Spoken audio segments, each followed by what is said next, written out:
welcome to the online tutorial for Bidyavan Higher Secondary School. This video is for class 7 chemistry. In this video I will continue with the chapter physical and chemical change that I have started. So I will continue with the next part of the chapter. So in the previous video I told you about till the melting and melting point. Now here I will start with the process of boiling. Now boiling means what? The process in which a liquid changes to its vapor form by the application of heat. That means water, okay, when it is being heated, water when it is being heated, it will change to water vapor. That means this is the process by which any liquid changes to its vapor form by the application of heat. This process is termed as boiling. Okay, and what is boiling point?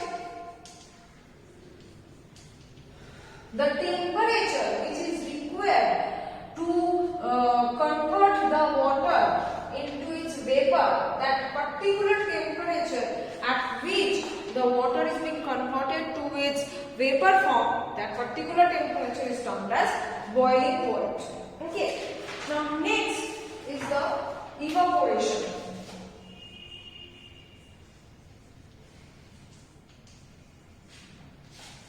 What is evaporation? Evaporation generally takes place in many water bodies like lakes, rivers, ponds.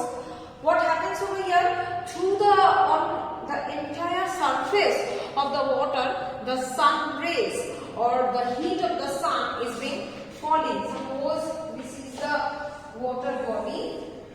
Okay.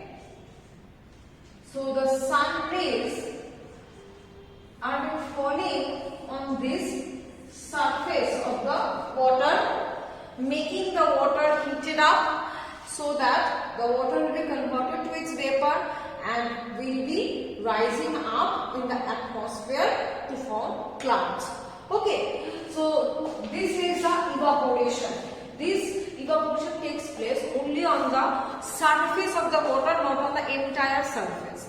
Only on the surface of the water which is exposed on the upper surface of the water, not on the entire water. Okay. Next process is condensation. Now, what is this condensation? Suppose I have taken a glass of water, chilled water actually, water taken out from the freezer. Okay, I have kept it in a table. So, what will I see after some time? I will see there are some droplets of water surrounding the glass surface. What are these droplets? These are the water vapor of the atmosphere. When the water vapor of the atmosphere comes in contact with this cold glass surface, they solidifies into water droplets. So this is termed as condensation. This is the opposite process of evaporation. Okay, that means the atmospheric water vapor condenses at a lower temperature and form water droplets. That is termed as the condensation. And what is condensation point?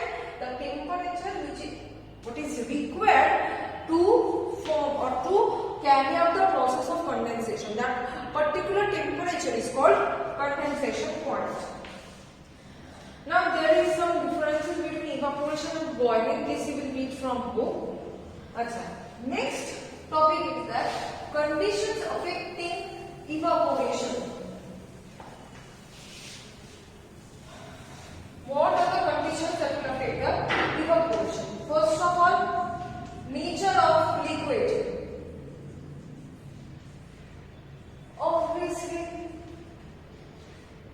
if the liquid is heavy, do you think it will evaporate faster? If the liquid is light, like water, it will evaporate faster. Like petrol, diesel, they will not evaporate like that. But in case of spirit, okay, that will evaporate very faster because it is a very light liquid. So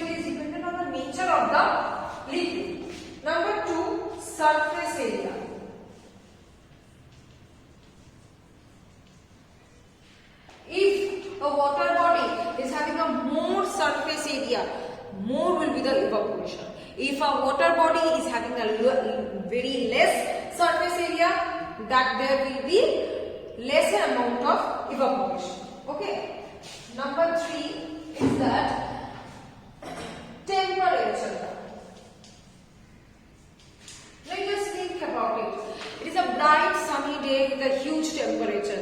So at that point of time, do you think the evaporation will be less? That means water will not be converted to water vapor?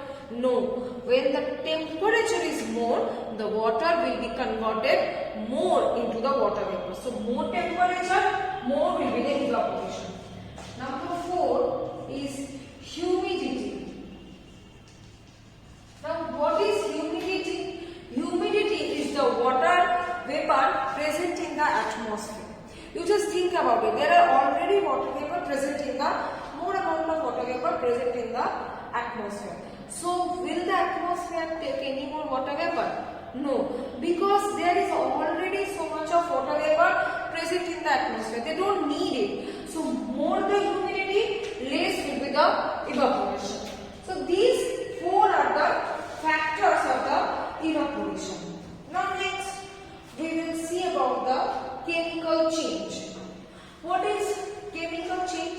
It is a permanent change in which new substances are formed whose chemical composition and physical and chemical properties are completely changed from those of the original substance. Okay, that means it is a permanent change.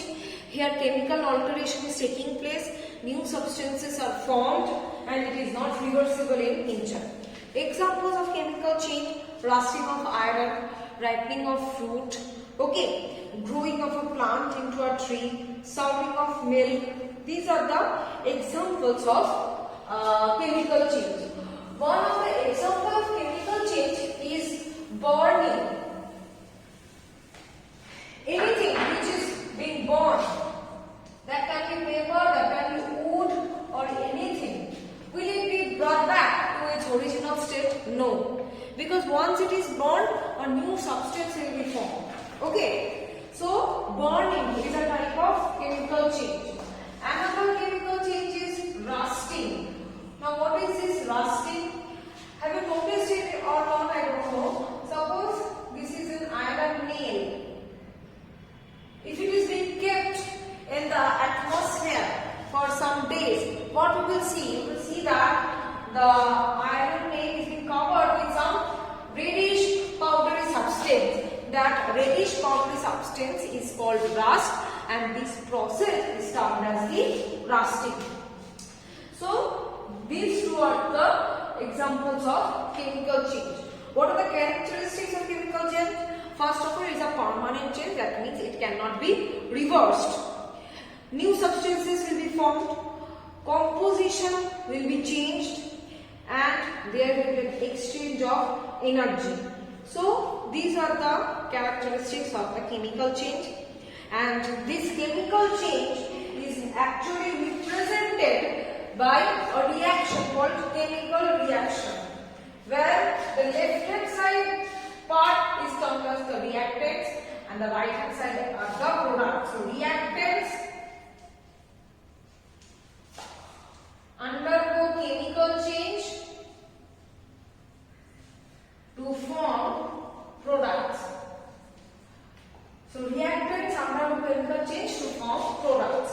Now how will you know that chemical change has taken place? First of all, change of color, ripening of fruit. When a fruit is being ripened, the color changes. Evolution of gas, that means reaction of zinc with dilute HCl.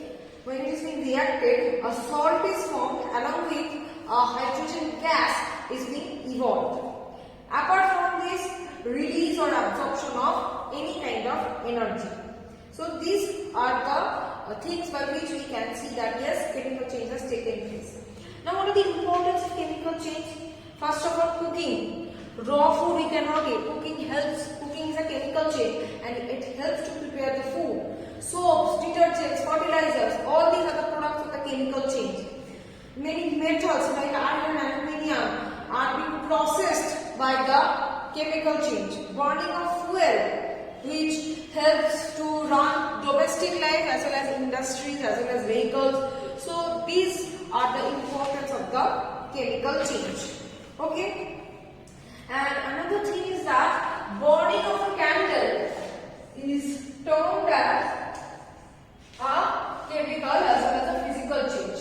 Why physical? That we know, when a candle burns, the wax melts and it falls on the table and gets solidified. So that is the physical change. And why it is chemical change? We can get back the wax. That is why it is a physical change. And why it is chemical change? When it is burning, when the candle is burning, it reacts with the atmospheric gases and forms carbon dioxide and water vapor, which we are not getting, and it is forming a totally new substance from the candle. Carbon dioxide and water vapor, carbon dioxide and water vapor, these two are totally new substances that are being formed by the burning of the candle. So that is why it is partly chemical and partly physical change. So this was all about the chapter. I hope that you have understood everything. Please follow the PDF. Okay, if you are having any problem, then do let me know. Thank you.